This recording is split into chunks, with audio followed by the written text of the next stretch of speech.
अस्सलाम वालेकुम सर। वालेकुम सलाम।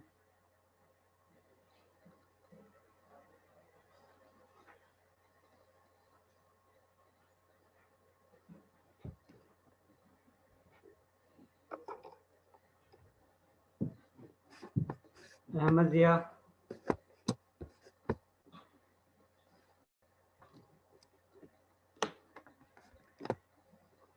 अहमद जिया,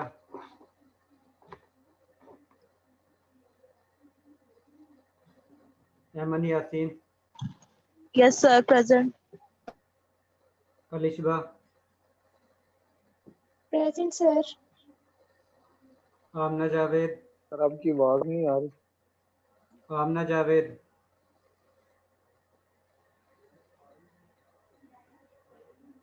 सर आपकी आवाज इम्तियाज, सर काइंडली आप स्क्रीन शो कर सकते हैं ताकि फिर इजी हो जाएगा।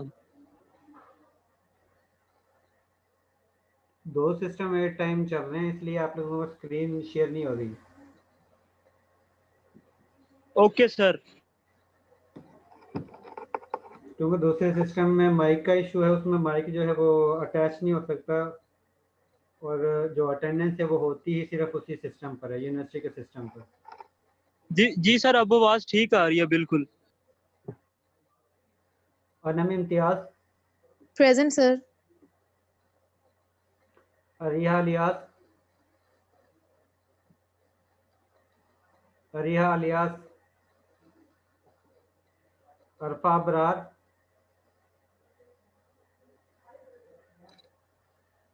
अरफा Abrar, Ayesha Iftikhar, Present, sir. Ayesha Tahir, Present, sir. Ajalfa Faisal, Present.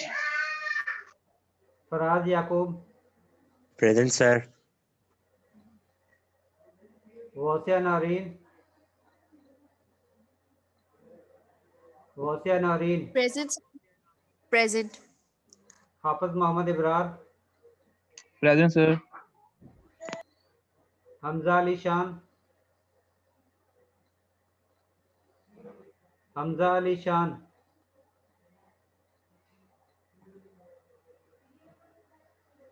Hamza Javed,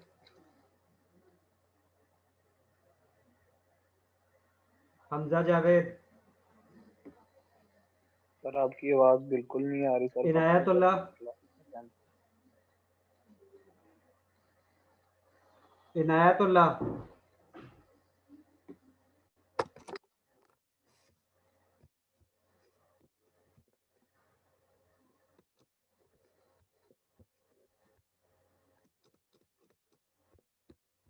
Inayatullah,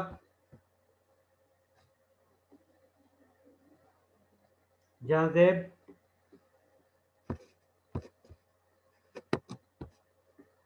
Jahanzeb, Junaid Ahmed Rabbani,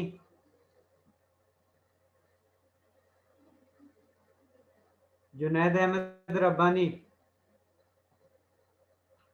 Kulsum Ejaz, Present, sir. Khalid Hussain, Khalid Hussain, Jahandev present है sir. Kinza Khalid Chaudhry, Present, sir. Laiba Naseer, जी sir. Mariz Rasool, Present, sir. Maham Ejaz, Present, sir. Maryam फिजा, Present, sir. मसनूना Qasi, Present, sir. Mohammad Imran, Yes, sir. Present. Mohammad Umar, Mohammad Umar 004, Mohammad behzad, Present, sir. Mohammad Haseeb, Mohammad Haseeb Shahid, Yes, sir. Present. Mohammad Nasir, Present, sir. Mohammad Qasim,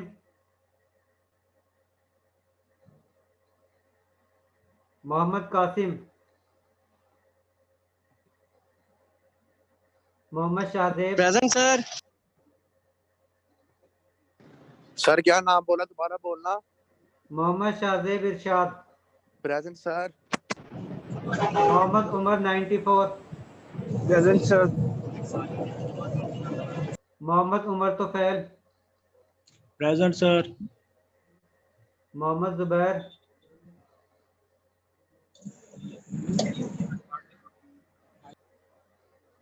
Mohammad Zuhaib,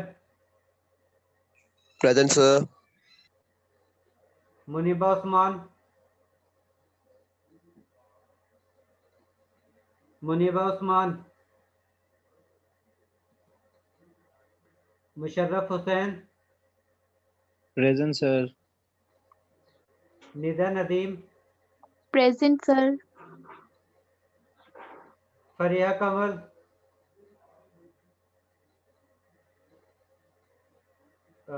Rafia Kanwal, Present. Rimsha Saeed, Yes, sir. Saad Amjad, Yes, sir. Sadia Qayyum, Present, sir. Safa Idrees, Present, sir. Shahbaz Ahmed, Yes, sir.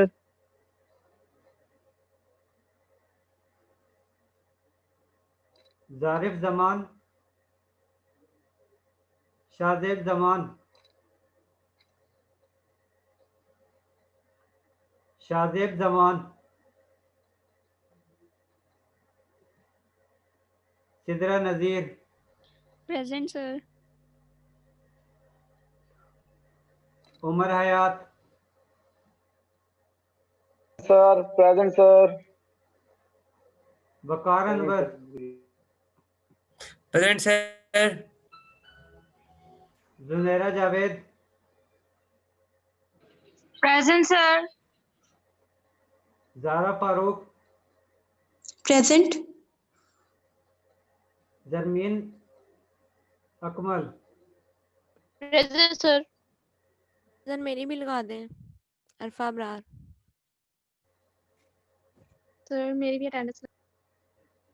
बाकियों की फिर बाद में दोबारा से लगेगी, फिर लगवा लेना। Okay sir. चलो मैं लगा देता हूँ। अहमद जिया है,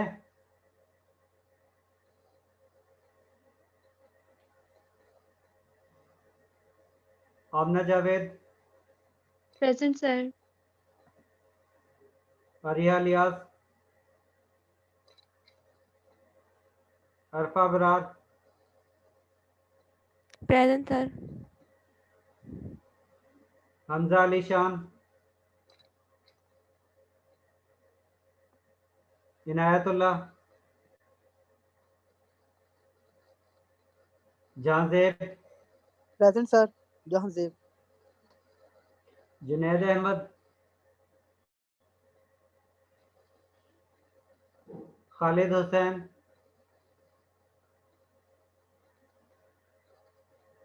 मोहम्मद उमर 004,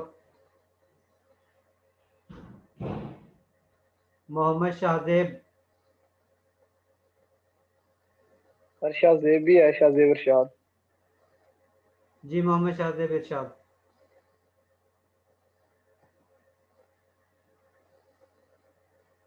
मुनीबा उस्मान,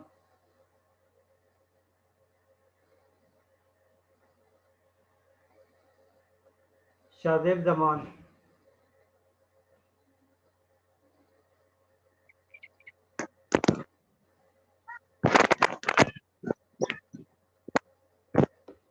सर खालिद हुसैन को लगा दें। तो बाद में होगी।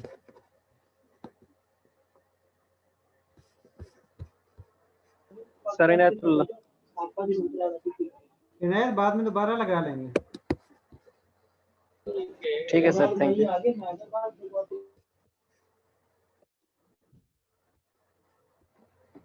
Last time we have discussed about solution.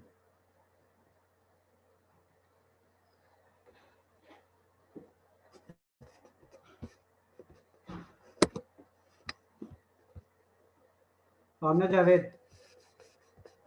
Ji sir. how many types of solutions?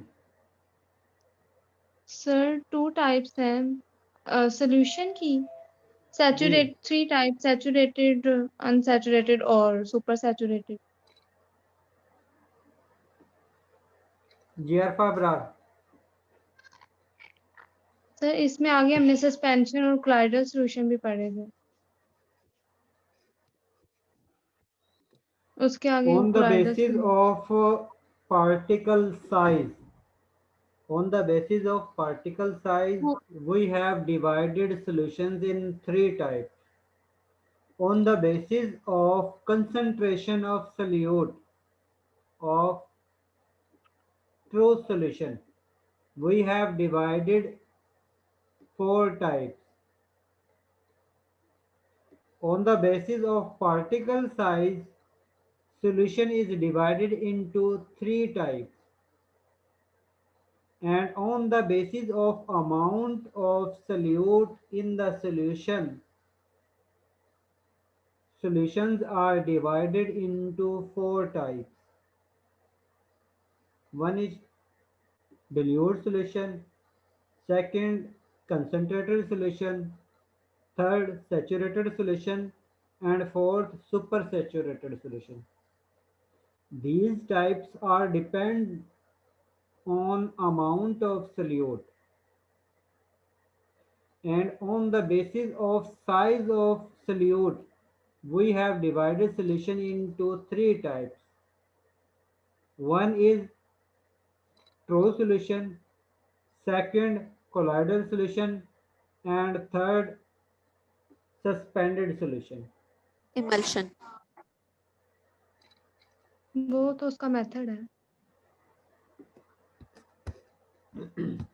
हम कंसंट्रेशन की सर बेस जी पर ये जो हम solute कहते हैं सर जी जी नौरीन जी जी जी सर हम ये जो कहते हैं कि एक्वस या नॉन एक्वस सॉल्यूशन, तो सर वो कौन सी क्लासिफिकेशन होती है? वो सिर्फ सॉल्वेंट की बेस पर अलग अलग करते हैं कि आप लोग जो सॉल्वेंट यूज कर रहे हो वो पानी है या पानी के अलावा कोई और सॉल्वेंट है। बाकी सॉल्यूशन सॉल्यूट की बेस पर ही हम कंसीडर करते हैं, इनको डिफरेंट टाइप्स में डिवाइड करते हैं। और एक्वस और नॉन एक्वस, एक्वस हम वाटर के लिए इस्तेमाल करते हैं कि वो वाला सॉल्यूशन जिसमें सॉल्वेंट को हमने वाटर यूज किया है। और नॉन एक्वस सॉल्यूशन ऐसा सॉल्यूशन जिसमें हम सॉल्वेंट को अदर देन वाटर यूज करते हैं, जिस तरह मेथनॉल यूज करते हैं, एथेनॉल यूज करते हैं, क्लोरोफॉर्म यूज करते हैं, हेक्सेन यूज करते हैं। कार्बन वो टेट्राक्लोराइड। जी कार्बन टेट्राक्लोराइड, वो सारे ही नॉन एक्वस सॉल्वेंट है। ठीक है। जी सर, लेकिन आपकी स्लाइड नहीं है हमारे पास, फिर जितना लिखा होता है मैंने तो उसी में से बता दिया, स्लाइड नहीं है तो कैसे मैं सही बता दी फिर आपको? स्लाइड मतलब नहीं शो है नहीं क्या? होती पोर्टल पर, आपकी स्लाइड आती ही नहीं है, ये वाला जो भी आप पढ़ा रहे हैं सॉल्यूशन का।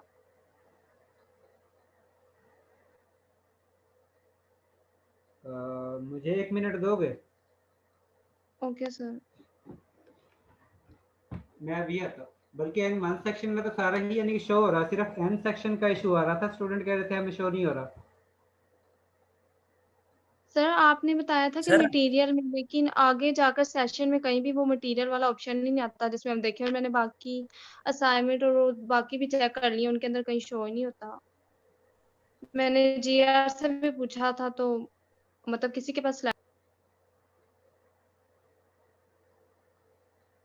जी वकार, सर अगर वहां पे नहीं ना शो हो रही तो आप काइंडली जो हमने आपने व्हाट्सएप ग्रुप बनाया ना उसमें शेयर कर दीजिएगा। ठीक उसमें है भी आई थिंक नहीं शेयर होती। ठीक है।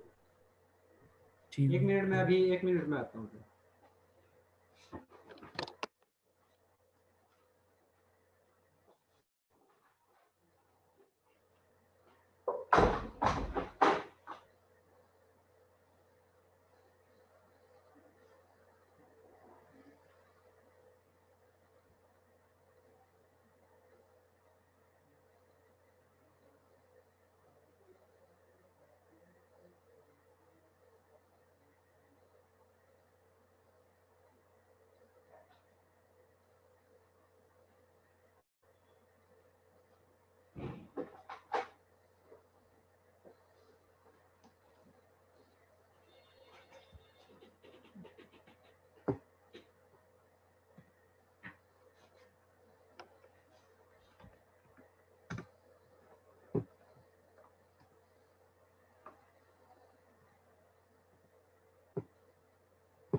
ये सेक्शन N1 और N के स्टूडेंट यही कंप्लेन कर रहे हैं कि हमें कोर्स जो आपने अपलोड किया हुआ है वो कुछ भी हमें शो नहीं हो रहा। अच्छा, अपनी स्टडी मटेरियल में डाला? जी मैंने स्टडी मटेरियल में डाला। किस वीक का? ये जिस तरह है वो कर रहे हैं, सिर्फ 3 सेशन तक हमें शो हो रहे हैं, उसके बाद हमें शो नहीं हो रहे। मुझे जरूर। अच्छा, लाइक अगर आपने 4 में डाला हुआ लर्निंग एक्टिविटीज पे क्लिक कीजिएगा। ओके, अच्छा अब इशू ये हुआ है जी ये स्टडी मटेरियल पे आप देख रहे हैं लिखा हुआ available but not shown on the course page. ठीक है। उसका पर्पस ये था कि जो अगर आप किसी भी नीचे वीक में चले जाए ना जिसमें आपने एडिटिंग नहीं की है, लाइक आप वीक 16 15 में क्लिक करें लेफ्ट नेविगेशन से कहीं भी जहाँ पे आपने भी एडिटिंग नहीं की, नहीं की। 9 तक हो गई ये हाँ, अब यहाँ ये है ना suppose available but not shown on the course page है, लेकिन यहाँ लर्निंग एक्टिविटीज पे अगर आप क्लिक करें ना नीचे जाए तो ये जो पहला लिंक है ना click here to access the learning activity, ये उसका लिंक है। ठीक है। मतलब जब ये डिज़ाइन किया गया था पर्पस ये था कि स्टूडेंट इस पर क्लिक करेंगे तो स्टडी मटेरियल खुल जाएगा। ठीक है। अब ऊपर वो जब आपने इसमें जाके लर्निंग एक्टिविटी की हेडिंग में ये नीचे से रिमूव किया ना, ये लिंक रिमूव हो गया। ठीक। आपने ऊपर भी ऑब्वियसली ऐसे किया हुआ था, लेकिन वो स्टूडेंट को शो क्यों हुआ कि अगर आप नीचे गए ना तो आपने इसकी सेटिंग्स जो थी ना अवेलेबल बट नॉट शोन की जगह ना आपने शो कर दी। ठीक है। ठीक। अब बेसिकली अब आपके पास मतलब 2 चॉइसेस हैं। एक तो ये कि आप इसी लर्निंग एक्टिविटीज़ में स्टडी मटेरियल का लिंक दे दें। ठीक है। लिंक क्रिएट कर दें, जिस तरह ये क्लिक हियर लगा हुआ है तो स्टूडेंट्स पे क्लिक करेंगे स्लाइड्स ओपन हो जाएंगे। ये दूसरा तरीका ये है कि आप ये स्टडी मटेरियल शो कर दें। ठीक है, ये मैं इस तरह कर देता हूँ, ये शो हो जाता है। यानी कि इधर से आप टर्न एडिटिंग होंगे तो आप शो के साथ जाना चाह रहे हैं? जी शो के साथ। ठीक है, मैं आपको उसका गाइड कर देती हूँ। अगर स्टूडेंट को यहीं से अगर हो जाता तो वो अब जिस तरह ये वीक ये 4 है ना, इसका एडिट पे क्लिक करें, ये शो पे कर देंगे थर्ड ऑप्शन। तो ये शो होगा। Thank you. तो मतलब थैंक यू। कोई इशू नहीं। इस तरह आपको जो भी होगा पढ़ते कोई आपका क्वेश्चन कोई नहीं बस यही था, स्टूडेंट को यानी शो नहीं हो रही थी, वो ये चीज़ कह रहे थे। वो इसीलिए कह रहे थे ना क्योंकि अगर आपने वो असल में मैंने यहाँ पर आप अगर वो student नीचे role से में चीज़ें यानी भी- कि डिलीट कर दी थी तो उस वजह से शायद। वो क्लिक हियर वो जो पहला लिंक है ना जी। वो बस इसका, वो जो नीचे और एडवांस वाला वो इससे रिलेटेड नहीं है। जी। तो पहला है, क्योंकि अगर आपने कोई भी चीज़ देखनी है ना, आप अपने नेम पे क्लिक करके स्टूडेंट रोल पे जाएं तो आपको पता चल सकता है स्टूडेंट को क्या नज़र आ रहा है क्या नहीं आ रहा है। ठीक। अगर आप वो देखना चाहते हैं यहाँ से? जी जी, तो यहाँ पे स्विच रोल करेंगे स्टूडेंट में, तो लेकिन बिल्कुल स्टूडेंट्स में बिल्कुल वो प्लेन आ रहा है, उनको इनके नीचे जो वो बनी हुई है वो चीज़ें नज़र नहीं वो आ रही, नज़र नहीं आ रही। वो सिर्फ ये जो इसके अंदर क्लिक्स है ना, अब उनको इसलिए स्टडी मटेरियल ये शो हो रहा है। अब इसलिए हमने जब इनको वो अवेलेबल बट नॉट शोन किया था तो हमने यहाँ पे इनके लिंक्स लगाए थे। अब क्विज़ेस के लिए आप इस पे अगर क्लिक करें तो यहाँ पे वो ये लिंक्स हैं, ठीक। तो वो इनकेस अगर आप उसको शो कर देते हैं तो वो भी ठीक है। ठीक है। बाकी आप अपने नेम पे दोबारा क्लिक करके रिटर्न टू नॉर्मल करने का। ठीक है।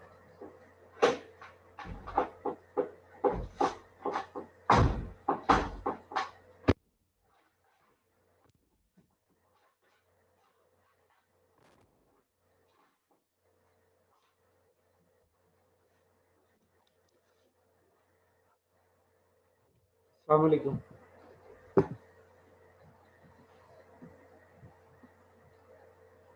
अस्सलाम वालेकुम। वालेकुम सलाम सर। अब आप लोगों को ये शो हो रहा है?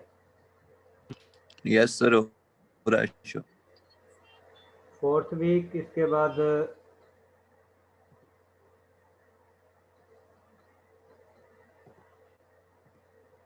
ठीक है। अब ये आप लोगों को सारी स्लाइड जो है यहाँ से डायरेक्ट ही आप लोग डाउनलोड कर सकते हो।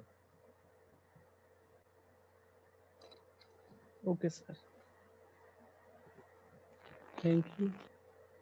Most welcome. इसके अलावा तो कोई और इशू नहीं है? No sir. No sir. ये सारी स्लाइड जो है आप लोगों से शेयर हो गई हैं और आप लोग डायरेक्ट ही इनको डाउनलोड कर सकते हो। Thank you sir. Most welcome.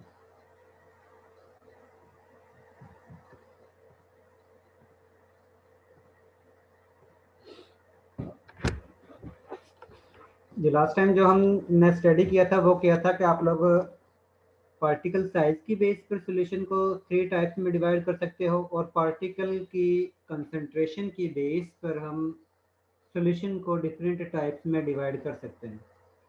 On the basis of particle size, we divide solution into 3 types.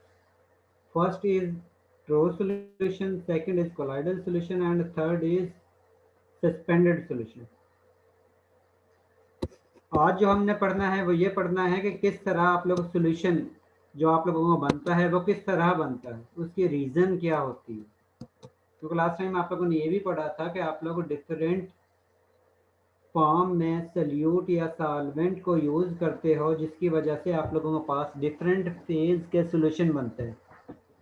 जिस तरह आप लोग सल्यूट जो है वो गैस फॉर्म में भी यूज़ कर सकते हो, सॉलिड फॉर्म में भी यूज़ कर सकते हो, लिक्विड फॉर्म में भी यूज़ कर सकते हो। इसी तरह सॉल्वेंट जो है वो भी गैस फॉर्म में भी यूज़ कर सकते हो, लिक्विड फॉर्म में भी यूज़ कर सकते हो और सॉलिड फॉर्म में भी यूज़ कर सकते हो, जिसके रिजल्ट में आप लोगों के पास डिफरेंट टाइप्स के सॉल्यूशन बनते हैं।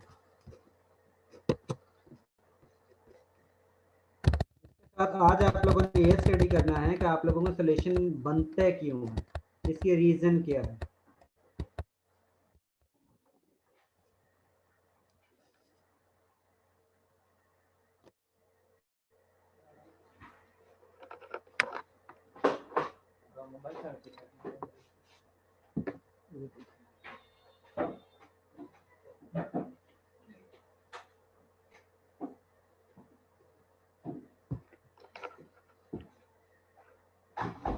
बेसिकली फोर्स ऑफ इंटरेक्शन यानी कि इंटरमॉलिक्यूलर फोर्सेस हैं वो आप लोगों को बताती हैं कि आप लोगों के रिएक्शन या सॉल्यूशन बनता है या नहीं बनता।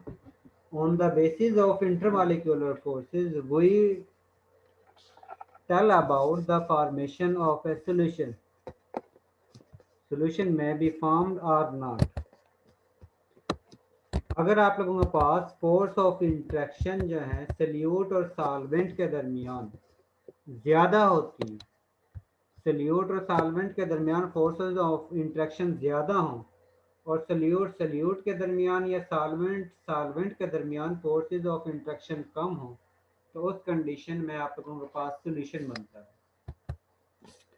और अगर आप लोगों के पास सल्यूट के दरमियान या सॉल्वेंट के दरमियान फोर्सेस ऑफ इंट्रैक्शन ज़्यादा हों और सॉल्वेंट के दरमियान फोर्सेस ऑफ इंट्रैक्शन कम हो, तो उस कंडीशन में आप लोगों के पास सोल्यूशन नहीं बनता है। Basically, when the solution is formed, then new intermolecular forces are generated. These intermolecular forces are stronger as compared to previous intermolecular forces, which are present between solute and solvent. If the intermolecular forces between solute and solvent is greater than the intermolecular forces present between solute and solvent then solution may be formed. If intermolecular forces between solute and solvent is weak as compared to solute or solvent, then solute particle cannot be detached, and when solute cannot be detached, then solution will not form. Solution formation के लिए ज़रूरी है कि आप लोगों के पास salute और solvent के दरमियान फोर्सेस ऑफ इंट्रैक्शन स्ट्रॉन्ग होनी चाहिए as compare to solute interaction के, क्योंकि अगर आप लोगों के पास सल्यूट सॉल्वेंट के दरमियान इंट्रैक्शन ज़्यादा स्ट्रॉन्ग होंगी एज कंपेयर टू सल्यूट के, तभी इंट्रैक्शन जो है जो सल्यूट के दरमियान है वो ख़त्म होगी और न्यू इंट्रैक्शन सल्यूट और सॉल्वेंट के दरमियान जनरेट होगी। अगर ये इंट्रैक्शन जो सल्यूट और सॉल्वेंट के दरमियान जनरेट होती है वो सल्यूट की इंट्रैक्शन से कम है, तो इसका मतलब है कि ये फोर्स जो है इस इंट्रैक्शन को ख़त्म नहीं करेगी, और जिस वक्त ये इंट्रैक्शन ख़त्म नहीं होगी इसका मतलब है कि ये सल्यूट जो है इस सॉल्वेंट के साथ इंट्रैक्शन नहीं करेगा, इसमें सल्यूबल नहीं होगा। और अगर सल्यूट जो है वो सॉल्वेंट में सल्यूबल नहीं होगा, इसका मतलब है कि आप लोगों के पास सॉल्यूशन नहीं बनेगा।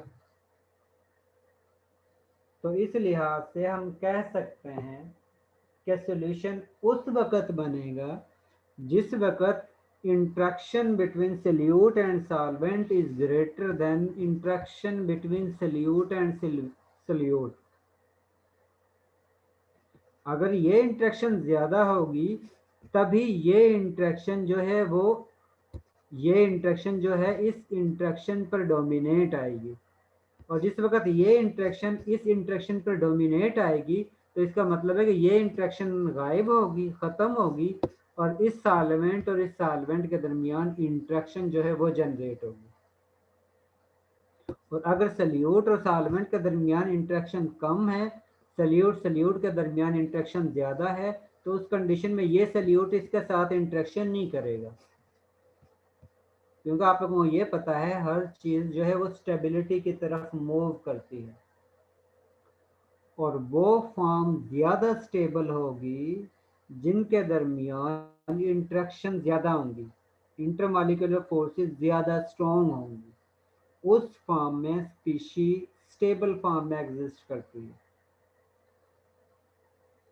अब इंटरमॉलिक्यूलर फोर्सेस अगर सल्यूट और सॉल्वेंट के दरमियान ज़्यादा होंगी तो इसका मतलब है कि सल्यूट सॉल्वेंट की इंट्रैक्शन की सूरत में ये ज़्यादा स्टेबल फॉर्म में कन्वर्ट हो रही है, और अगर सल्यूट के दरमियान इंट्रैक्शन ज़्यादा स्ट्रॉन्ग है as compare to solute solvent के, तो उस कंडीशन में सल्यूट के दरमियान जो इंट्रैक्शन है उसकी वजह से वो सल्यूट ज़्यादा स्टेबल होगा, और जिस वक्त ये सल्यूट की फॉर्म में ज़्यादा स्टेबल होगा इसका मतलब है कि इसने सॉल्वेंट के साथ इंट्रैक्शन नहीं करनी, और अगर इंट्रैक्शन नहीं करेगा तो इसका मतलब है कि ये सॉल्वेंट में डिज़ोल्व नहीं होगा, और अगर ये सॉल्वेंट में डिज़ोल्व नहीं होगा इसका मतलब है कि सॉल्यूशन नहीं बनेगा। इसलिए कंपल्सरी है कि intermolecular forces present between solute and solvents are greater as compare to solute.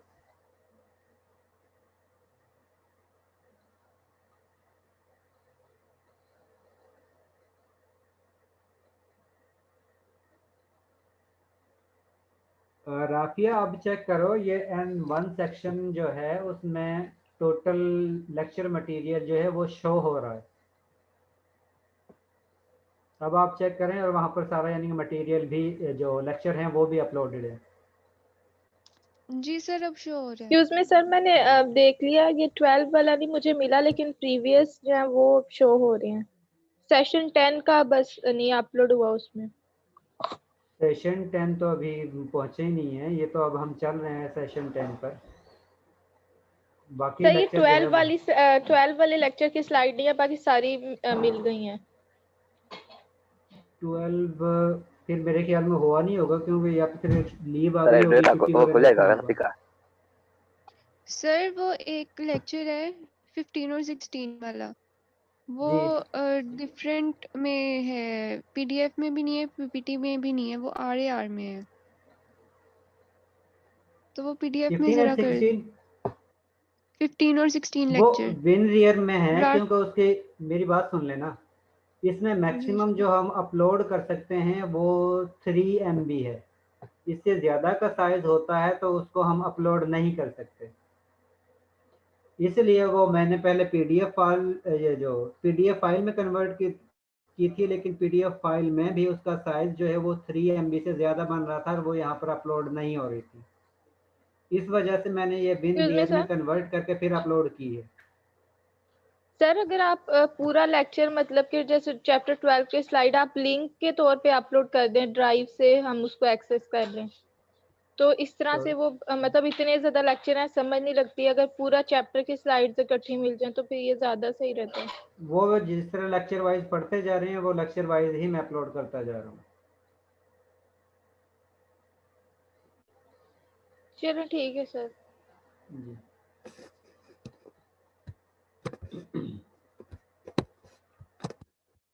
इसका मतलब है कि वो वाले सल्यूट सॉल्वेंट में डिजॉल्व नहीं होंगे जिनके दरमियान इंटरमॉलिक्यूलर फोर्सेस सल्यूट के दरमियान ज़्यादा होंगी, और वो वाले सल्यूट आसानी से सॉल्वेंट में डिजॉल्व हो जाएंगे जिनमें सल्यूट और सॉल्वेंट के दरमियान इंटरमॉलिक्यूलर फोर्सेस ज़्यादा होंगे। क्योंकि अगर सल्यूट सॉल्वेंट के दरमियान इंटरमॉलिक्यूलर फोर्सेस ज़्यादा होंगे तो उस कंडीशन में आसानी से न्यू इंटरेक्शन जो है वो जनरेट हो सकती है, और वो न्यू इंटरेक्शन जो है जो प्रीवियस इंटरेक्शन है बिटवीन सल्यूट एंड सल्यूट उस पर डोमिनेट आएगी और उसी वजह से सल्यूट सॉल्वेंट में डिजॉल्व होगा। Here is an example of sodium chloride which we have dissolved in water molecule. When we dissolved sodium chloride in water molecule, then intermolecular forces, new intermolecular forces is generated.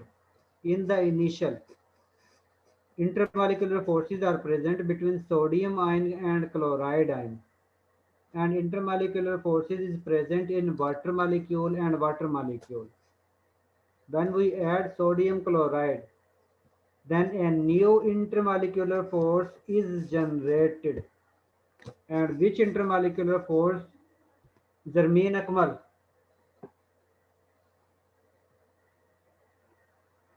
Zarmeen Akmal.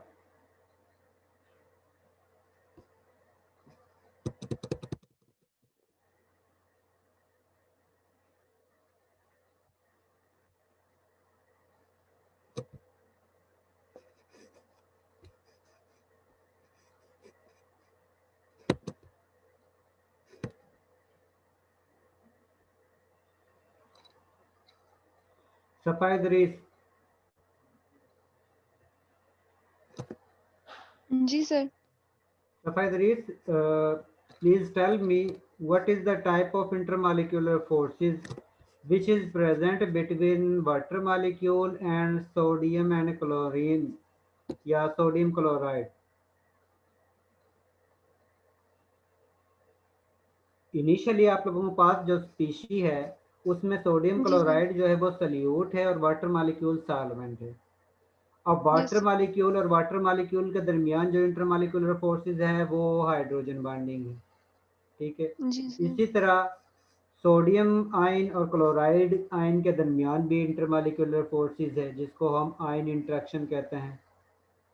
Ji sir. अब एक force new generate हुई है जिस वक्त आपने sodium chloride को water में dissolve किया है, तो वो फोर्स ऑफ इंटरेक्शन का, उस फोर्स ऑफ इंटरेक्शन का नाम क्या है?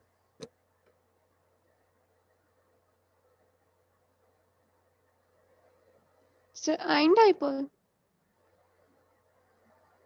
जी बिल्कुल ठीक है। The new intermolecular force which is generated between water molecule and sodium ion is called ion dipole interaction. Similar, the force of interaction which is generated between chloride ion and water molecule is also ion dipole interaction. We know water molecule has polar in nature. It means one part of water molecule is partially positive and other is partially negative. Oxygen atom has greater electronegativity as compared to hydrogen, due to which oxygen atom have partial negative charge and hydrogen atom has partial positive charge. अब oxygen पर partial negative charge है और hydrogen पर partial positive charge है। और आप लोगों ने सोडियम क्लोराइड को जिस वक्त ऐड किया है तो उस कंडीशन में क्लोराइड पर नेगेटिव चार्ज है और सोडियम पर प्लस चार्ज है, और आप लोगों को ये पता है कि oppositely charge species interact to each other. अब इस पर पार्शियल नेगेटिव चार्ज, इस पर पार्शियल पॉजिटिव चार्ज। अब इसने partial negatively charged species of water molecule interact sodium ion। अब ऑक्सीजन एटम वाटर मॉलिक्यूल का जिस पर पार्शियल नेगेटिव चार्ज है वो सोडियम आयन को अपनी तरफ अट्रैक्ट करेगा। इसी तरह वाटर मॉलिक्यूल का हाइड्रोजन एटम जिस पर पार्शियल पॉजिटिव चार्ज है वो क्लोराइड आयन को अपनी तरफ अट्रैक्ट करेगा, और जिस वक्त ये इंटरेक्ट करेगा तो उस कंडीशन में इस क्रिस्टल लैटिस में से एक एक आयन जो है वो रिमूव होते जाएंगे, और वाटर जो है हर आयन को इस तरह सराउंड करेगा, हर आयन को, कि अगर सोडियम आयन है तो उसके गिर्द जो है वो ऑक्सीजन एटम अटैच होगा, और हाइड्रोजन एटम जो है वो away from the sodium ion, because sodium ion has positive charge and hydrogen atom is also have positive charge and same charges repel to each other। क्योंकि आप लोगों के पास water molecule में ऑक्सीजन पर partial negative charge है और hydrogen पर partial positive charge है, तो उस कंडीशन में ऑक्सीजन एटम जो है वो सोडियम आयन के गिर्द इस तरह तरतीब होगा कि हाइड्रोजन आयन जो है वो इस आयन से अवे होगा और ऑक्सीजन जो है वो इस सोडियम आयन के करीब होगा, क्योंकि इस पर नेगेटिव चार्ज, इस पर पॉजिटिव चार्ज है और नेगेटिव चार्ज पॉजिटिव चार्ज को अट्रैक्ट करेगा। लेकिन हाइड्रोजन पर पार्शियल पॉजिटिव चार्ज है और सोडियम मेटल पर कंप्लीटली पॉजिटिव चार्ज है। अब इन दोनों के दरमियान रिपल्शन होगी, इस वजह से जो है ऑक्सीजन सोडियम का करीब होगा और हाइड्रोजन एटम जो है वो अवे होगा फ्रॉम सोडियम आयन।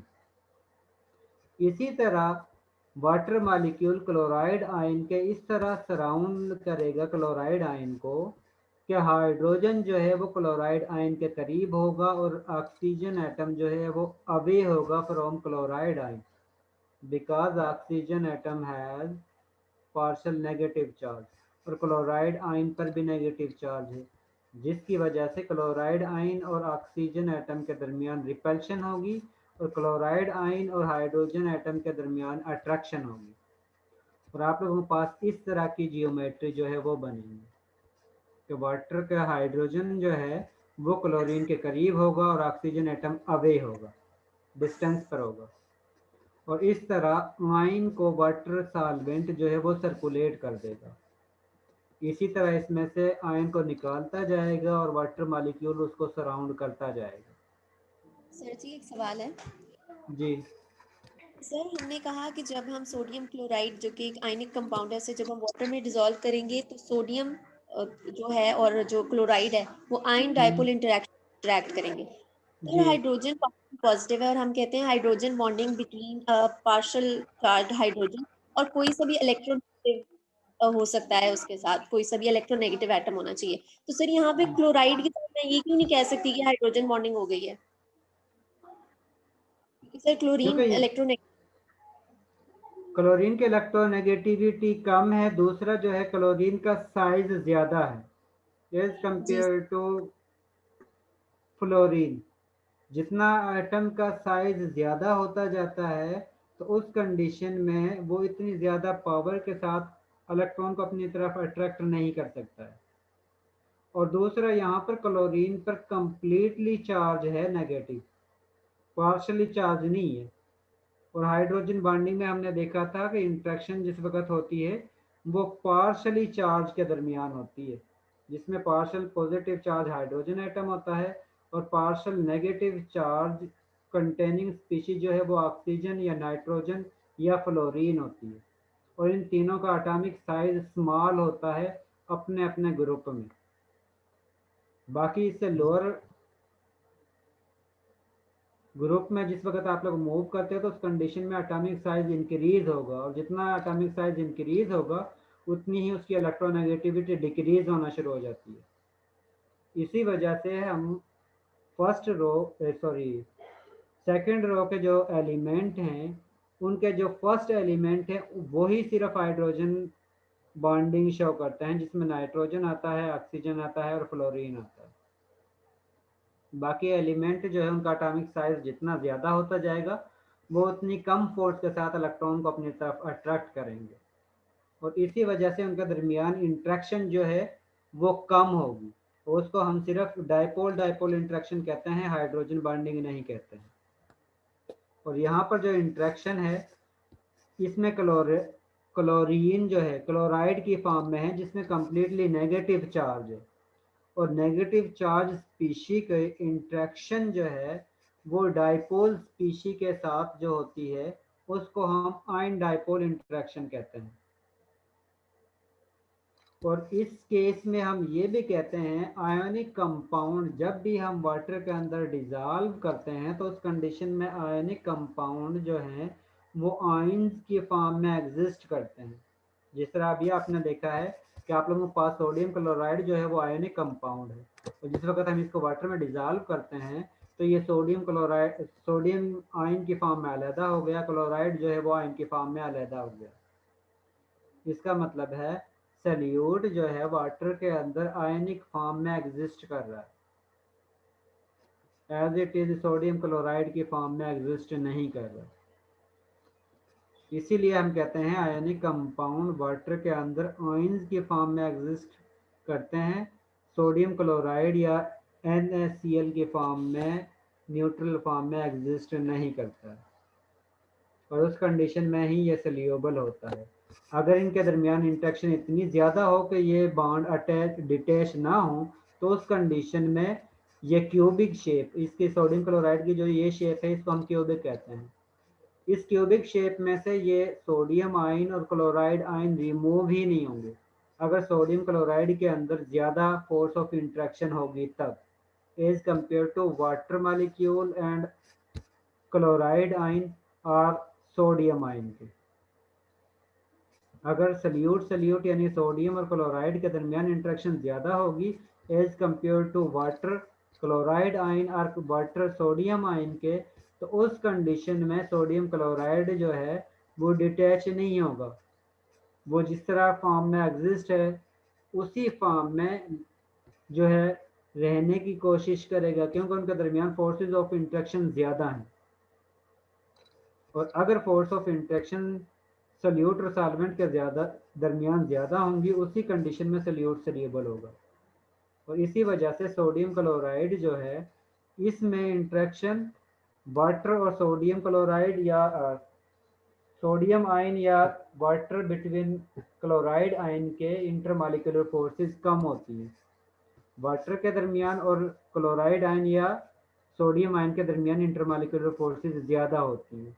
इसी वजह से सोडियम क्लोराइड जो है वो वाटर में सोल्यूबल हो जाता है।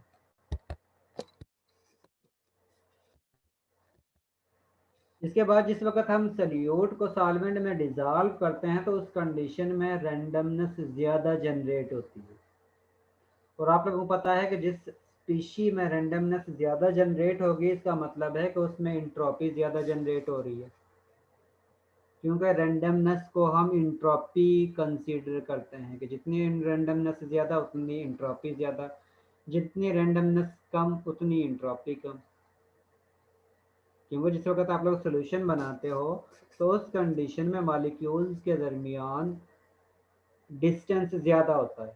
अब जिस तरह मोस्टली मैंने आप लोगों को बताया था कि जब भी आप लोग सोल्यूशन लैब वर्क में यूज़ करते हो तो उस कंडीशन में मोस्टली सल्यूट जो है या तो सॉलिड फॉर्म में होता है या लिक्विड फॉर्म में होता है, और सॉल्वेंट जो है वो लिक्विड फॉर्म में ही होता है। अगर आप लोग सल्यूट को सॉलिड फॉर्म में यूज़ करते हो और लिक्विड फॉर्म में सॉल्वेंट को यूज़ करते हो तो उस कंडीशन में आप लोगों के पास लिक्विड फॉर्म में सोल्यूशन बनता है। अब जिस वक्त सॉलिड फॉर्म में मॉलिक्यूल्स होता है तो उस कंडीशन में मॉलिक्यूल्स एक दूसरे के बहुत करीब होते हैं, लेकिन जिस वक्त आप लोग इनको सॉल्वेंट में डिसॉल्व करके सॉल्यूशन बनाते हो तो उस कंडीशन में सल्यूट के मॉलिक्यूल के दरमियान देखें डिस्टेंस ज़्यादा हो गया है, जिसकी वजह से हम कह सकते हैं कि इंट्रोपी जो है वो इंक्रीज हो गई है। इसी तरह सॉल्वेंट के मॉलिक्यूल के दरमियान भी डिस्टेंस जो है वो ज़्यादा हो जाता है, क्योंकि इसके दरमियान में जो है सॉलिड के पार्टिकल आ जाते हैं। तो इसका मतलब है जिस वक्त हम सल्यूट को सॉल्वेंट में डिसॉल्व करते हैं जिसके रिजल्ट में आप लोगों को सॉल्यूशन बनता है तो उस कंडीशन में इंट्रोपी इंक्रीज होती है, क्योंकि मॉलिक्यूल्स की रैंडमनेस इंक्रीज होती है।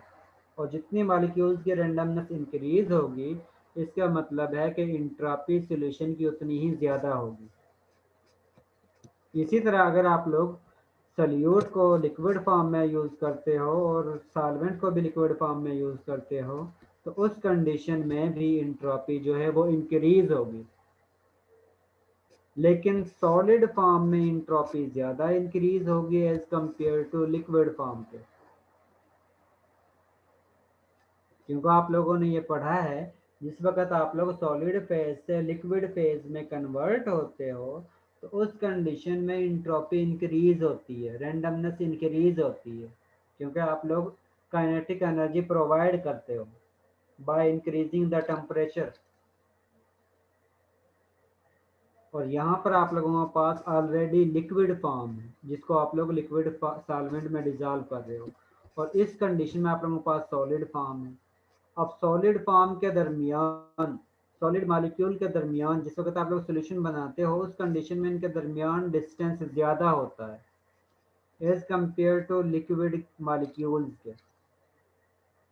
तो पहले जो है ये सपोज कर लेंगे मॉलिक्यूल्स के दरमियान सॉलिड फॉर्म में 1 माइक्रोमीटर तक डिस्टेंस था, सपोज ये हम सपोज कर रहे हैं।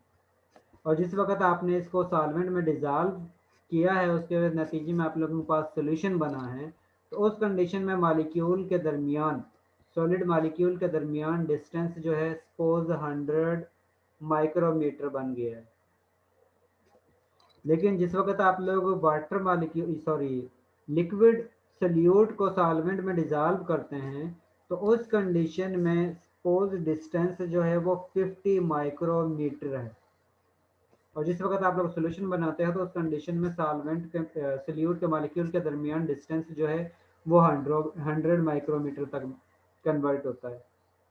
अब 1 से 100 माइक्रोमीटर तक डिस्टेंस ज़्यादा होता है, या 50 माइक्रोमीटर से 100 माइक्रोमीटर तक डिस्टेंस ज़्यादा होता है। जाहिर है 1 से 1 से 100 ठीक है, तक सर। इसका मतलब है कि 1 से 100 में शिफ्ट होने के लिए हमें ज़्यादा टेम्परेचर प्रोवाइड करना पड़ता है, और जितना हम ज़्यादा टेम्परेचर प्रोवाइड करेंगे उतनी ही उसमें रैंडमनेस ज़्यादा जनरेट होगी, और जितनी किसी सोल्यूशन में रैंडमनेस ज़्यादा जनरेट होगी इसका मतलब है उतनी ही उस सोल्यूशन की एंट्रोपी जो है वो इंक्रीज होगी।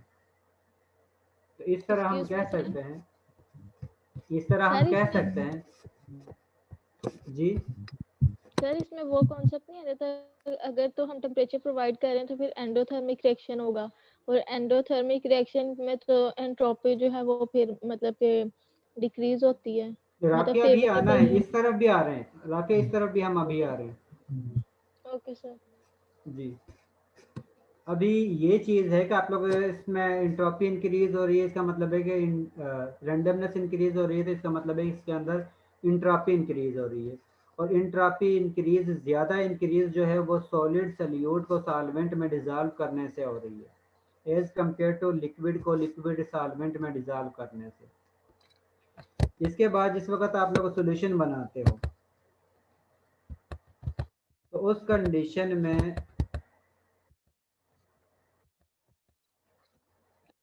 सॉल्वेंट के अंदर सॉल्यूट को डिज़ोल्व करने का जो प्रोसेस है कि जिस वक्त आप लोगों ने सॉल्यूट लिया है, सॉल्यूट को सॉल्वेंट में डिज़ोल्व किया है, डिज़ोल्व होने के बाद आप लोगों को कंप्लीट यानी कि डिज़ोल्व हो जाता है, तो इस प्रोसेस को हम कहते हैं सॉल्वेशन। और अगर आप लोगों का सॉल्वेंट इसमें वाटर मॉलिक्यूल है तो उसको हम कहते हैं हाइड्रेशन। और इस कंडीशन में सल्यूट के दरमियान से और सॉल्वेंट के दरमियान से इंटरेक्शन गायब होती हैं, और सल्यूट और सॉल्वेंट के दरमियान इंटरेक्शन जो है वो जनरेट होती है जिस वक्त हम सल्यूट को सॉल्वेंट में डिज़ोल्व करते हैं।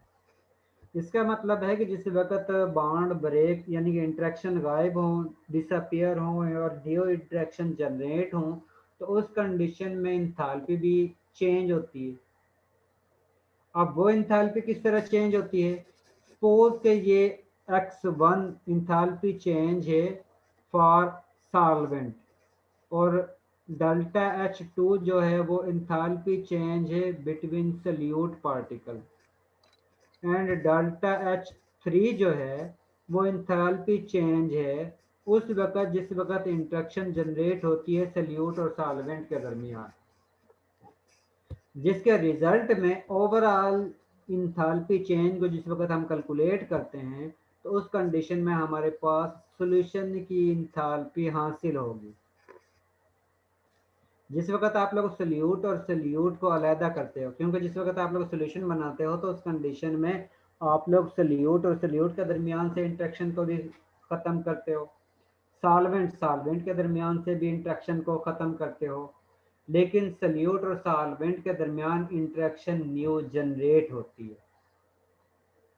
जिस वक्त हम इंटरेक्शन को ख़त्म करते हैं तो उस कंडीशन में बेसिकली हम टेम्परेचर राइज करते हैं, यानी कि हम मॉलिक्यूल्स की काइनेटिक एनर्जी इंक्रीज करते हैं।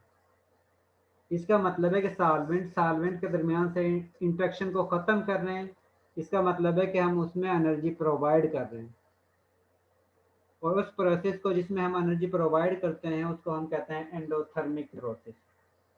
इसका मतलब है कि सॉल्वेंट के दरमियान से इंटरेक्शन को ख़त्म करने के लिए हम एनर्जी प्रोवाइड कर रहे हैं। इसी तरह सल्यूट के दरमियान से इंटरेक्शन को ख़त्म करने के लिए भी हम एनर्जी प्रोवाइड करते हैं। इसका मतलब है कि ये वाला प्रोसेस जो है वो भी एंडोथर्मिक है, और ये वाला प्रोसेस जो है वो भी एंडोथर्मिक है, क्योंकि हम इसमें एनर्जी प्रोवाइड कर रहे हैं। लेकिन जिस वक्त सल्यूट और सॉल्वेंट के दरमियान इंटरेक्शन जनरेट होती है तो उस कंडीशन में वो ज़्यादा स्टेबल फॉर्म में कन्वर्ट होते हैं, और जिस वक्त कोई भी स्पीशी ज़्यादा स्टेबल फॉर्म में कन्वर्ट होगी तो उस कंडीशन में वो एनर्जी को रिलीज़ करती है।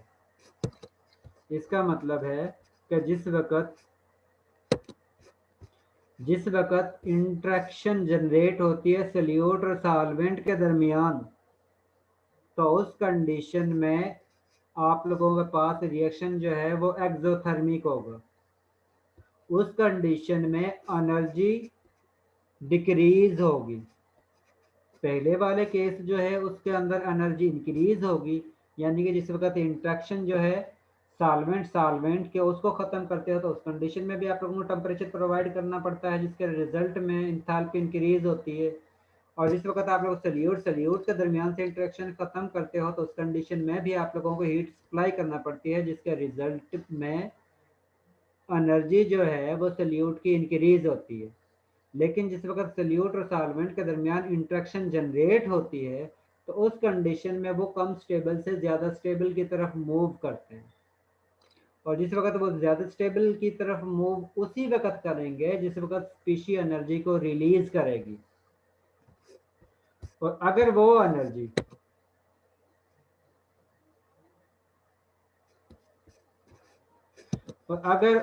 एनर्जी यानी कि इसकी एनर्जी ज़्यादा रिलीज हो एज कंपेयर टू वो एनर्जी जो यूज़ हो रही है सॉल्वेंट और सल्यूट सॉल्वेंट के दरमियान से इंट्रैक्शन को ख़त्म करने के लिए, तो उस कंडीशन में आप लोगों के पास डेल्टा एच सोल्यूशन जो है वो नेगेटिव फॉर्म में हासिल होगी। और जिस वक्त आप लोगों के पास डेल्टा एच नेगेटिव फॉर्म में हासिल होगी, इसका मतलब है कि ये आप लोगों का प्रोसेस जो है वो एक्सोथर्मिक है और सॉल्यूशन जो है वो फिजिबल है, फेवरेबल है। सॉल्यूशन जो है वो आसानी से बन जाएगा।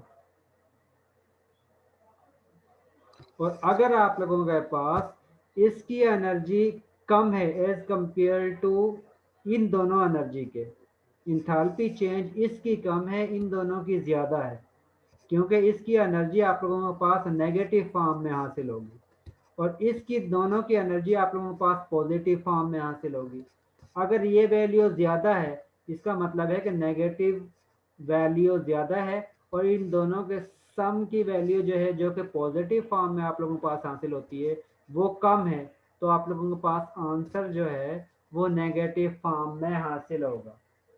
और जिस वक्त आप लोगों के पास ये वैल्यू नेगेटिव फॉर्म में हासिल होगा, इसका मतलब है कि आप लोगों का ये जो सॉल्यूशन है, ये जिस वक्त सॉल्यूशन बन रहा है तो उस कंडीशन में एनर्जी रिलीज हो रही है और जिस वक्त एनर्जी रिलीज होगी इसका मतलब है कि सल्यूट और सॉल्वेंट के निस्बत सल्यूट सॉल्वेंट में इंट्रैक्शन ज़्यादा है। और जिस वक्त सल्यूट सॉल्वेंट के दरमियान इंट्रैक्शन ज़्यादा होगी तो उस कंडीशन में सल्यूट सॉल्वेंट के अंदर आसानी से रैपिडली डिज़ोल्व हो जाएगा, इजीली सोल्यूबल हो जाएगा। और अगर इंट्रैक्शन यानी कि ये वैल्यू इन तीनों के सम की वैल्यू पॉजिटिव में आती है, इसका मतलब है कि सॉल्यूशन के अंदर आप लोग एनर्जी प्रोवाइड करते हो और उस कंडीशन में ही सल्यूट जो है वो सॉल्वेंट में डिज़ोल्व होगा, अदरवाइज डिज़ोल्व नहीं होगा। और उस कंडीशन में ये जो सॉल्यूशन है, ये प्रोसेस जो है वो एंडोथर्मिक होगा, क्योंकि उस कंडीशन में आप लोगों ने एनर्जी प्रोवाइड करनी है।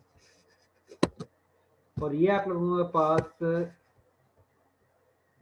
पिक्चर है जिसमें आप लोगों को शो किया हुआ है कि इनिशियल आप लोगों के पास सल्यूट की सपोज ये एनर्जी है, इस डायरेक्शन में एनर्जी जो है इंथैल्पी जो है वो इंक्रीज हो रही है। जिस वक्त आप लोग सल्यूट को इस फॉर्म से इस फॉर्म में कन्वर्ट करते हो, इसका मतलब है कि मॉलिक्यूल्स के दरमियान डिस्टेंस ज़्यादा कर रहे हो और ज़्यादा डिस्टेंस का मतलब है कि जो इंथैल्पी है वो इंक्रीज कर रहे हो और इंथैल्पी इंक्रीज करने का मतलब है कि एनर्जी इंक्रीज कर रहे हो। ठीक है, जिस वक्त आप लोग सल्यूट के दरमियान डिस्टेंस इंक्रीज करोगे तो उस कंडीशन में सॉल्वेंट की इंथैल्पी जो है वो इंक्रीज होगी। सपोज यहाँ से इंक्रीज होकर यहाँ पर पहुँच गई है। इसी तरह जिस वक्त आप लोग सल्यूट की एनर्जी इनिशियल ये है और जिस वक्त आप लोग इसको कन्वर्ट करते हो, इनके दरमियान डिस्टेंस जो है वो जनरेट करते हो, तो उस कंडीशन में भी इनकी एनर्जी इंक्रीज होगी, क्योंकि इनके दरमियान डिस्टेंस जो है वो ज़्यादा इंक्रीज हो रहा है और वो इंक्रीज उसी वक्त होगा जिस वक्त मॉलिक्यूल्स की एनर्जी इंक्रीज होगी। इसका मतलब है कि इसके अंदर भी जिस वक्त आप लोगों ने सल्यूट को सॉल्वेंट में डिजॉल्व करना है तो पहले मॉलिक्यूल्स के दरमियान डिस्टेंस को इंक्रीज करना है, और डिस्टेंस को इंक्रीज करने का मतलब है कि उनकी इंट्रोपी इंक्रीज कर रहे हो, और इंट्रोपी इंक्रीज करने का मतलब है कि उनकी इंथैल्पी जो है वो इंक्रीज हो रही है। इसका मतलब है इस दौरान भी आप लोग हीट सप्लाई कर रहे हो सोल्यूशन सॉल्वेंट को, और इस दौरान भी आप लोग हीट सप्लाई कर रहे हो। सर इसमें जब डिस्टेंस हम इंक्रीज कर रहे हैं तो एंट्रोपी इंक्रीज हो रही है या डिक्रीज? इंट्रोपी इंक्रीज हो रही है, क्योंकि इंट्रोपी का मतलब है कि रैंडमनेस इंक्रीज हो रही है। जिस सर तरह आप लेकिन लोगों को प्रोवाइड कर रहे हैं ना उसको। तो टेम्परेचर प्रोवाइड करने का मतलब यही है कि जिस वक्त आप लोग सॉलिड से लिक्विड फेज में, या फिर मुशर्रफ क्या कह रहे हो? सर मैं ये कह रहा हूँ कि टेम्परेचर देने से इंटरनल एनर्जी इंक्रीज हो रही है, तो एंट्रोपी बेसिक वो टेम्परेचर इंटरनल एनर्जी पे डिपेंड करता है ना, जब वो इंटरनल एनर्जी बढ़ रही है तो एंट्रोपी भी बढ़ जाते हैं। ठीक है, बिल्कुल ठीक है कि जिस वक्त आप लोग टेम्परेचर प्रोवाइड करते हो तो उस कंडीशन में काइनेटिक एनर्जी इंक्रीज होती है, काइनेटिक एनर्जी इंक्रीज होती है इसका मतलब है डिस्टेंस इंक्रीज होता है, डिस्टेंस इंक्रीज होगा तो इसका मतलब है कि रैंडमनेस ज़्यादा इंक्रीज होगी, क्योंकि मालिक्यूल एक दूसरे के करीब नहीं रहेंगे, और जिस वक्त मालिक्यूल एक दूसरे के करीब नहीं होंगे इसका मतलब है कि एंट्रोपी ज़्यादा हो रही है। इसी तरह जिस वक्त आप लोग इस मालिक्यूल को इस फॉर्म में कन्वर्ट करते हो तो इसमें मालिक्यूल के दरमियान इंट्रैक्शन को कम कर रहे हो, और इंट्रैक्शन कम करने का मतलब है कि मालिक्यूल अपनी मर्जी से घूम फिर सकते हैं, अपनी मर्जी से। जिस तरह आप लोगों को क्लासेस का ऑनलाइन का सिस्टम कर दिया है, अगर क्लास में होते हैं तो आप लोगों को रिस्ट्रिक्ट होते हैं कि आप लोग मोबाइल यूज़ नहीं कर सकते या आप लोग कोई और अदर एक्टिविटीज़ नहीं कर सकते। लेकिन अगर जिस वक्त ऑनलाइन सिस्टम होता है तो उस कंडीशन में आप लोग यहाँ इस फॉर्म से इस फॉर्म में कन्वर्ट हो जाते हो, और इस फॉर्म में आप लोग फ्रीली हैंडेड होते हो। जिस तरह बाद स्टूडेंट ऐसे होते हैं जिसने सिर्फ कनेक्ट किया होता है, इसके अलावा क्लास को अटेंड नहीं करते। इसका मतलब है कि उनमें रैंडमनेस ज़्यादा हो गई है। कुछ स्टूडेंट ऐसे हैं जो पढ़ते हैं, कुछ स्टूडेंट ऐसे हैं जो क्लास को अटेंड करते हैं, और कुछ जो है सिर्फ अटेंडेंस लगवाते हैं और उसके बाद गायब होते हैं। बाकी यहाँ पर स्क्रीन पर सिर्फ उनका नाम ही शो हो रहा होता है। इसी तरह जिस वक्त मॉलिक्यूल्स को इस फॉर्म से इस फॉर्म में कन्वर्ट करते हैं तो बेसिकली एनर्जी उनकी इंक्रीज होती है, और इंक्रीज होने का मतलब है कि उसकी एंट्रोपी इंक्रीज हो रही है, और इसका मतलब है कि उसकी एंथैल्पी इंक्रीज हो रही है।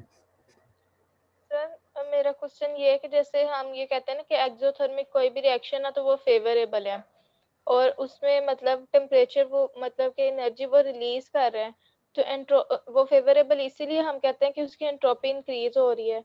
तो इस लिहाज से मैं कह रही थी कि जो एंडोथर्मिक है वो नॉन फेवरेबल होता है, तो फिर एंट्रोपी उसकी डिक्रीज हो रही होती है।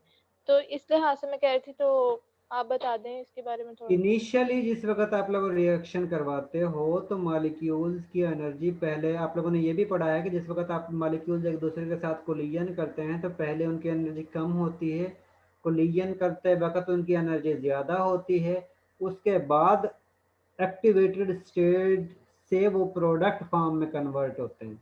यानी कि पहले इनिशियली उनकी एनर्जी होती है, उसके बाद स्पेसिफिक एनर्जी से वो हाई एनर्जी पर जाते हैं, हायर एनर्जी से फिर प्रोडक्ट में कन्वर्ट होते हैं।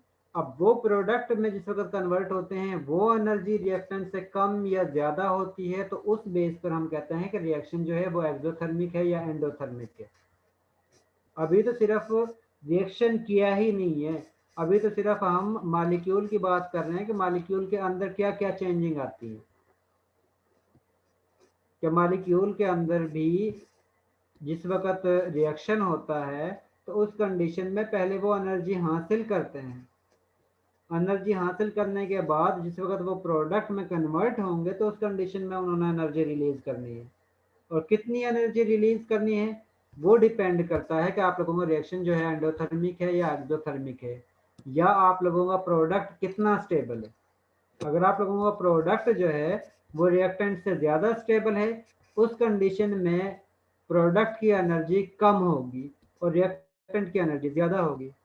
और अगर आप लोगों का रिएक्टेंट की जो है वो ज़्यादा स्टेबल है और प्रोडक्ट कम स्टेबल है, तो उस कंडीशन में आप लोगों के प्रोडक्ट की एनर्जी जो है वो ज़्यादा होगी और रिएक्टेंट की एनर्जी कम होगी।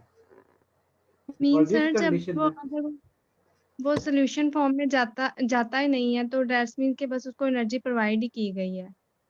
जी मीन्स जैसे आप कह रहे हैं ना सल्यूट होते हैं कंसंट्रेशन। आप लोगों के पास सोल्यूशन जो है कुछ ऐसे होते हैं जिनको आप लोग हीटिंग प्रोवाइड करते हो उस कंडीशन में वो सोल्यूबल होते हैं, कुछ ऐसे होते हैं जिनको आप लोग टेम्परेचर प्रोवाइड नहीं करते उस वक्त भी वो सोल्यूबल हो जाते हैं।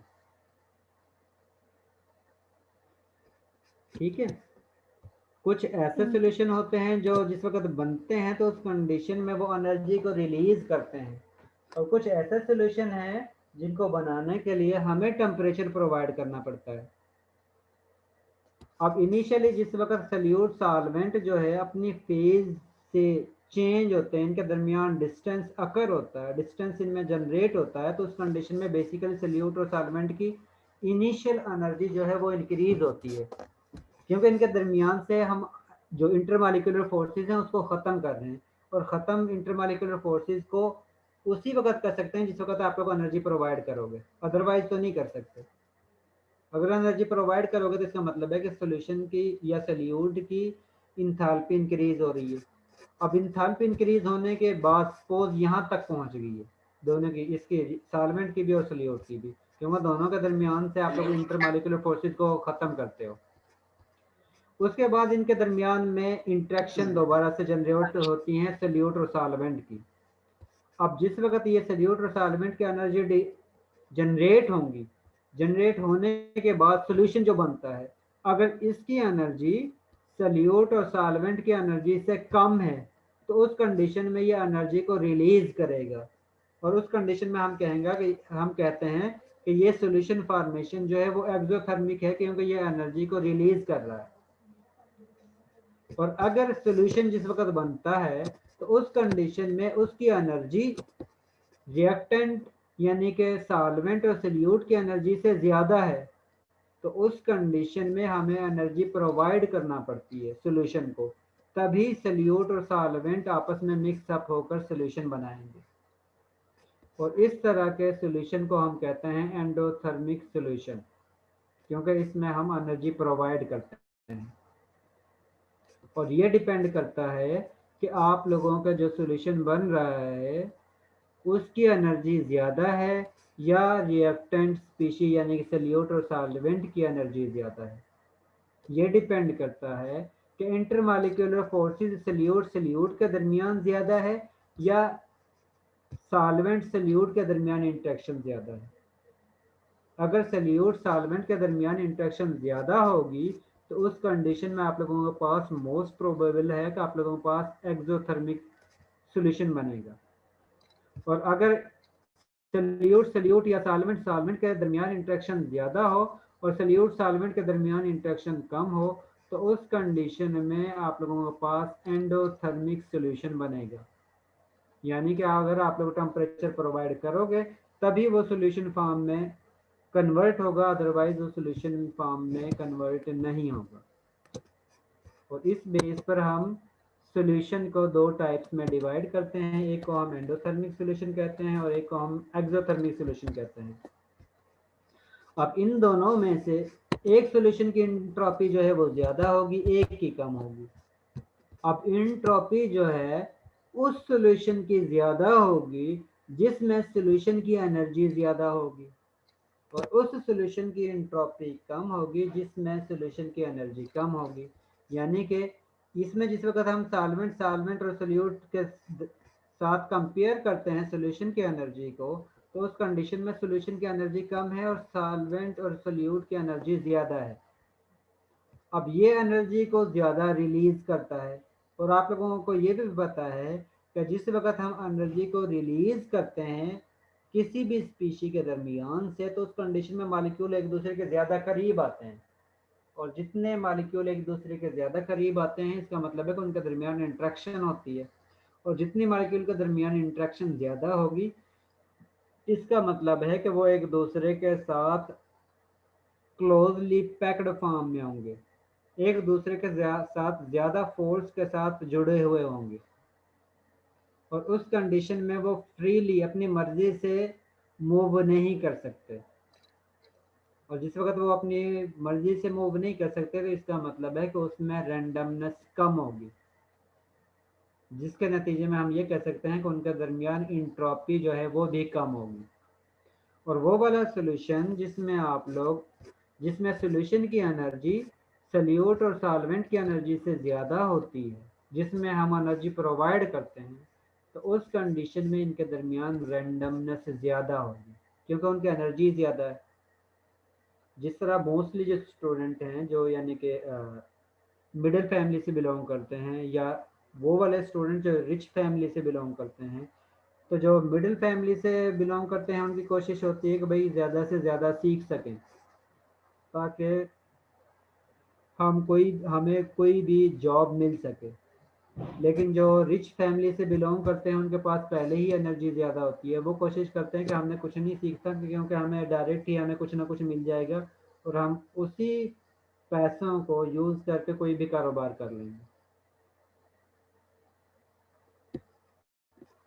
तो उस कंडीशन में वो वाले स्टूडेंट जो सीखते हैं वो अपनी एनर्जी को ज़्यादा रिलीज़ करते हैं और वो खुद ही स्टेबल फॉर्म में कन्वर्ट होते हैं। और उसकी एग्जांपल ये है फर्स्ट एग्जांपल जो है जिसमें वो एनर्जी को रिलीज़ कर रहे हैं, अपनी एनर्जी को रिलीज़ कर रहे हैं और उसके ज़रिए वो ज़्यादा स्टेबल फॉर्म में कन्वर्ट हो रहे हैं, यानी कि मिडिल फैमिली से बिलोंग करने वाले लोग जो हैं।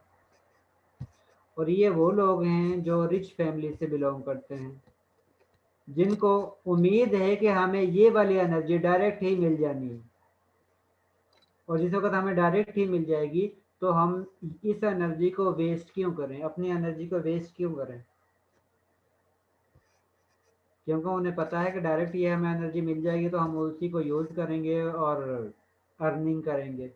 और ये वो हैं जो कहते हैं कि भाई हमें अर्निंग कोई भी एनर्जी तो मिलनी नहीं है, हमें ज़रूरत भी नहीं है, हमने खुद मेहनत करनी है, मेहनत करके ऐसी यानी कि अर्निंग सोर्स हासिल करना है जिसके ज़रिए हम खुद एनर्जी या स्टेबल फॉर्म में कन्वर्ट हो सकें। इसका मतलब है कि वो वाला रिएक्शन जिसमें एनर्जी रिलीज होती है, ये वाला रिएक्शन जो है इसमें एंट्रोपी कम होगी, इस सॉल्यूशन के अंदर एंट्रोपी कम होगी क्योंकि एनर्जी रिलीज हो रही है। और वो वाला सॉल्यूशन जिसके एनर्जी दौरान एनर्जी जो है ऑब्जॉर्ब होती है उसके अंदर एंट्रोपी जो है वो ज़्यादा इंक्रीज होगी।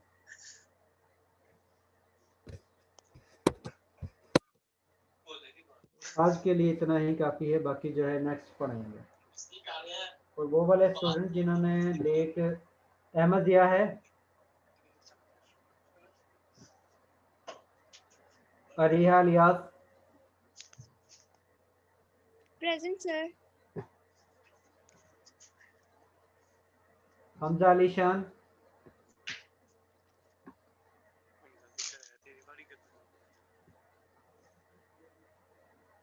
Inayatullah, yes sir. Junaid Ahmed Rabbani, yes sir. Khalid Hussain, Khalid Hussain, excuse me sir, sir पहले वो प्रेजेंट था तो अभी वो आई थिंक उसके नेट का प्रॉब्लम आ रहा है उसका। खालिद हुसैन का? जी सर। चलें ठीक है। इसके बाद Muhammad Umar 004। Yes sir present. Muneeba Usman, present sir.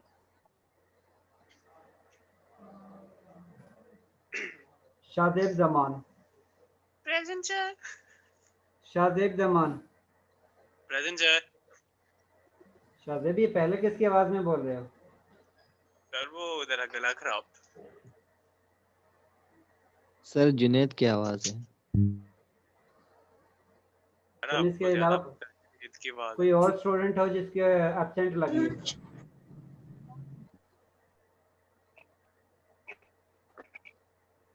Khalid Hussain लगा दिया, खालिद हुसैन लगा दिए Khalid. Thank you sir. Most welcome. चलें ठीक है, अब आप लोग लीव कर सकते हैं। अस्सलाम वालेकुम सर। वालेकुम सलाम। सर एक क्वेश्चन है। जी पूछें। सर जी तो सर इस आवाज नहीं आ रही जुबैर।